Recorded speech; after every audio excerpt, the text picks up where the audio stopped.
Hi friends, it's Lisa Hetrick. Welcome back to my YouTube channel and blog. I'm so grateful you're here with me today. And welcome to Art Exploration with Jessica from Color Me Creative, Kelly from Kellie Chasse Fine Art, and me from Indigo Jade Art, where every month in 2020 we are taking a deeper dive and exploring a new color. All three of us met as online teachers, and we just love teaching and exploring new mediums. This month, we're exploring the color yellow orange, and it is delightful. You can also participate in our monthly challenge and dive in a bit more with us in our private Facebook group. The link to join is listed below. Okay, let's talk about the project that we're going to create together this month.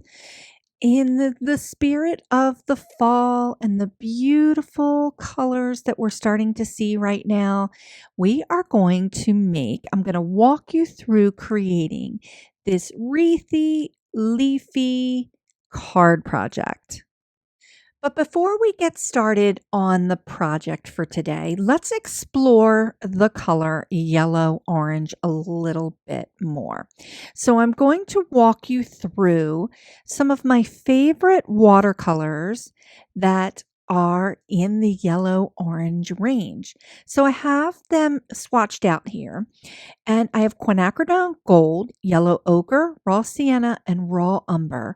And these four watercolors are just delightful for that fall yellow orange look and feel. I'm going to be swatching out quinacridone gold. This is my favorite yellow orange color. So I'm going to talk a little bit about it. I'm using the Winsor Newton quinacridone gold, but some of my other favorites are from Daniel Smith. I love their quinacridone gold.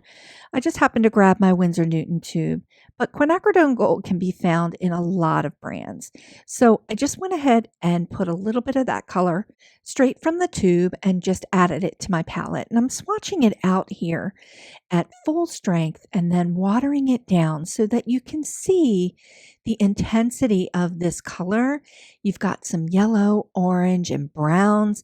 And when you water it down a bit, you can get this really beautiful golden wheat-like yellow, and it is just delicious. I'm trying to get my camera to focus and show all of its beauty to you. Okay, let's move on and take a quick peek at the supplies that I'm using for our card project. So I'm sharing the inspiration for today's project. I have been pulling some leaves and beautiful yellow orange mums from my garden, and I just brought these in to just sit with me while I paint our project together. So I have this brand new to me product. It is a card base that has been created by Artista, and it's in this new blank watercolor card pack. It's a 5 by 6.9, and it says it's 100% cotton cold press paper. So I was completely intrigued, and I picked it up and have been playing with it a little bit, and I thought it would be fun to paint our watercolor card today on this paper. Now you can use whatever watercolor paper you have. I have a little bit of tape here that I'm using as a template. You can use a plate or a cup. I've got water. I've got a palette. I have a little bit of a towel here to just dry off my brushes with. And I have a pencil and a pen that I'm going to be using, and I'm using my round brushes. And specifically, I'm using a number 4, a number 6, and number 8. And these three sizes are going to be important for creating the brush stroke Leafery. So let's go ahead and get into the tutorial to create the brush stroke Leafery. We're going to start with the number 4 round brush. And I'm just going to pull some pigment, some of the quinacridone gold from my palette here. And I've got like a skim milk texture with the pigment here. Not too much water to water it down. And I'm using the whole belly of the brush. So the brush is completely vertical. Then I bend the tip of the brush, and then I stroke the brush up to create that leaf look. So that is the brush stroke Leafery technique. If you've been following me for quite some time, you'll know that I do this technique all the time, but I'm focusing on it for today's tutorial because this is the only technique we need to create the wreath project. So I'm doing it again with the number 6 brush. Now, the beauty of doing this technique with different size brushes is that you get different size leaf elements from small to medium to large. So the smaller the brush, the smaller the leaf, the larger the brush, the larger the leaf. So between the 4, 6, and 8, we get a nice variety for our wreath project. So now I'm using the number 8 and I'm just applying, getting some of the pigment, getting some of the quinacridone gold on my brush, and I'm holding the brush completely vertical and then swiping it up. So I'm using the whole belly of the brush to get that leaf shape. And it is so super simple, no drawing experience required, and it's all we're going to need to do 3 rounds of Leafery to create this watercolor wreath project. So let's go ahead and get started on the wreathy Leafery. Believe me, friends, it's not lost on me how nerdy I sound. I know. So I'm taking this piece of foam tape and I'm just putting it down and just using it as a template. You can use a plate or a cup or anything that can just give you a circle image. You could even use a compass. You could freehand it if you wanted to. And I'm going to start with my number 6 brush and do a really quick outline with the quinacridone gold of that circle. And I'm not just going to make a complete circle. You see that I'm just going to go ahead and do a really thin outline. Now, throughout this whole project, you're going to want to turn your paper as you paint. It's just going to make things a whole lot easier for you as you begin to paint. Okay, we're going to get started with the first round of Leafery, and I'm using my number 4 round brush, and I'm just getting a good amount of pigment on my brush and using that technique where I start with the brush vertically and then using the whole belly of the brush, make that stroke to get that leaf image. And I'm going to just keep repeating this back and forth from the inside of the circle to the outside of the circle, all the way around.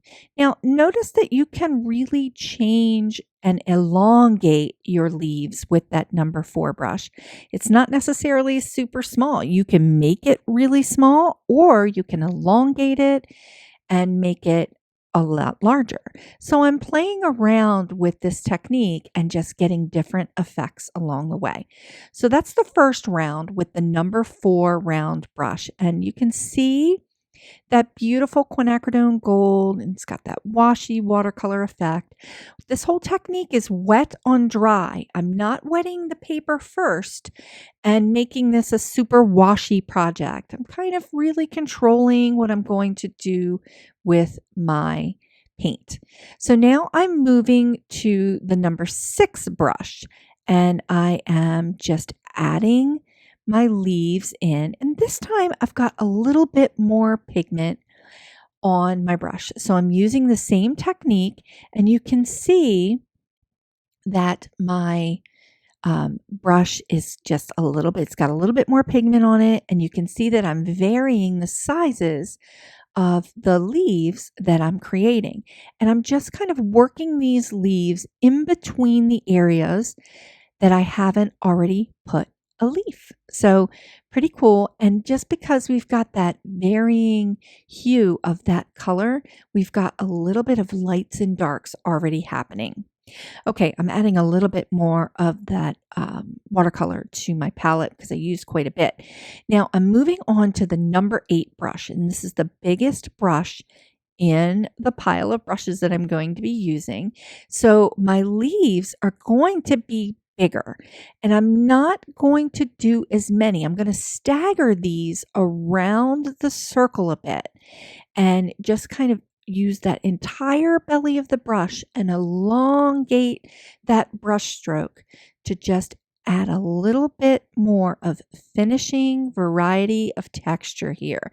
So you can see that we've got a lot of color and a bigger brush stroke, and it kind of fills out the wreath a whole lot more. Okay, so now we're going to do some leafery branches, and I'm going to pull another color from my palette.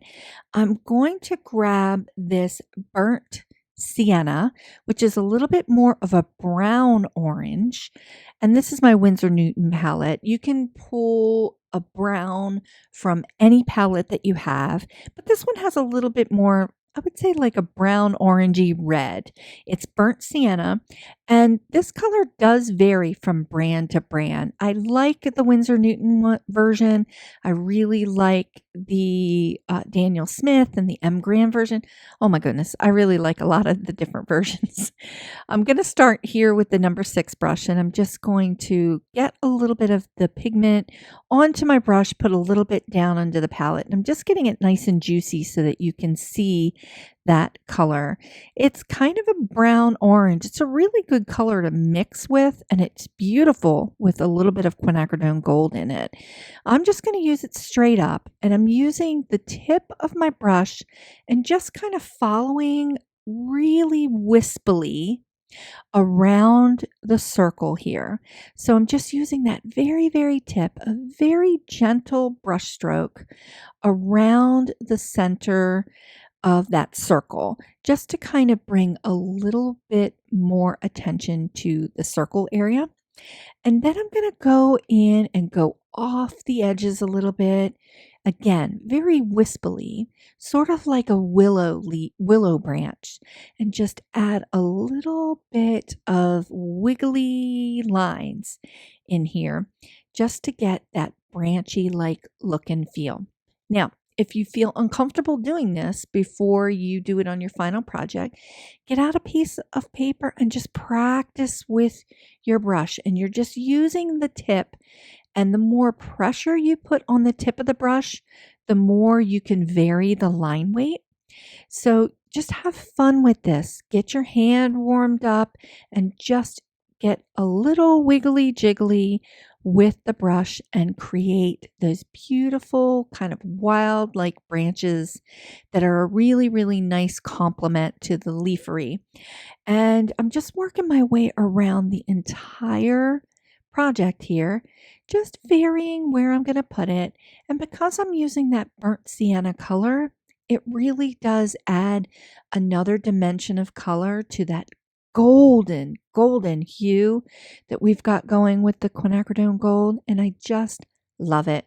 You could do it with quinacridone gold too, but I just wanted to add a little extra oomph to the branches. Okay, so now I'm going to do a little bit of a finishing technique here. It's splatter time. I'm just taking my brush and I'm getting it nice and juicy with that burnt sienna color. You could use your quinacridone gold and that would work just fine. And I'm just adding a little bit of water to my pigment and just tapping it out onto the project and splattering it all over just to kind of give it that finishing technique. I love using splatter. It just kind of jacks up the whimsy a little bit, and it just kind of makes it what watercolor is all about. I just love it.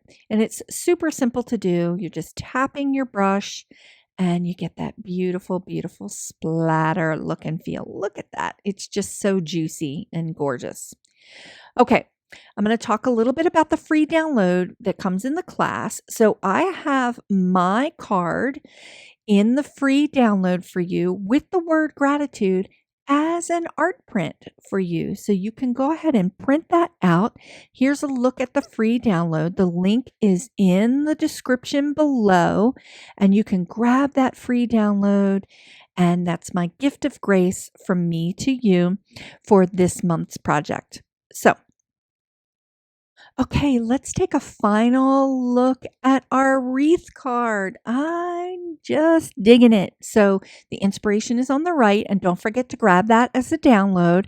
And I just love the way this turned out. The quinacridone gold is just a gorgeous color for this month.